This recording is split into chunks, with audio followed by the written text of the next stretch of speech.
বন্ধুরা, আমি আজকে তোমাদের জন্য নিয়ে চলে এসেছি সুইট কর্ন স্যুপ। আর এই সুইট কর্ন স্যুপটা কীভাবে বানালাম সেটা আমি তোমাদের সাথে শেয়ার করে নেব। নিলাম আমি সুইট কর্ন, কয়েকটা রসুনের কোয়া, বিনস, টমেটো, গাজর, এই সমস্ত সবজি আমি একে একে কেটে নেব। এখানে আমি একটা কাঁচা লঙ্কা ব্যবহার করেছি, কারণ আমি গোলমরিচের গুঁড়োটা এখানে ব্যবহার করব না।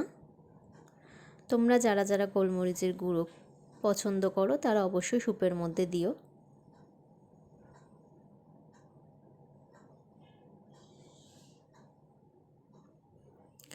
দেখো, সমস্ত সবজি আমার কাটা হয়ে গেছে।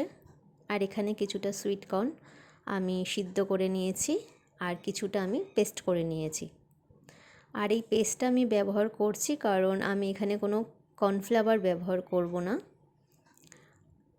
এই পেস্টটা যদি স্যুপের মধ্যে দিই সেটা বেশ ভালো ঘনত্ব আসবে, সেজন্য আমি এই পেস্টটা ব্যবহার করব।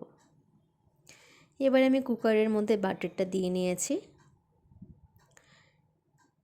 এরপর আমি রসুন আর কাঁচা লঙ্কা দিয়ে নাড়াচাড়া করে নেব। আর সিদ্ধ করে রাখা সুইট কর্ন আর সমস্ত সবজিগুলো আমি দিয়ে দেবো। স্বাদ মতো লবণ আমি দেব, দিয়ে নাড়াচাড়া করে আমি জল দিয়ে প্রেশারটা কয়েকটা সিটি মেরে নেব।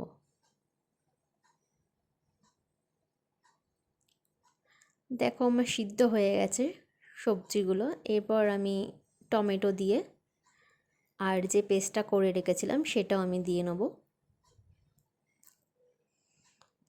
আর আমি এখানে কিছুটা পরিমাণ মিষ্টি দিচ্ছি। দেখো, আমার স্যুপ রেডি।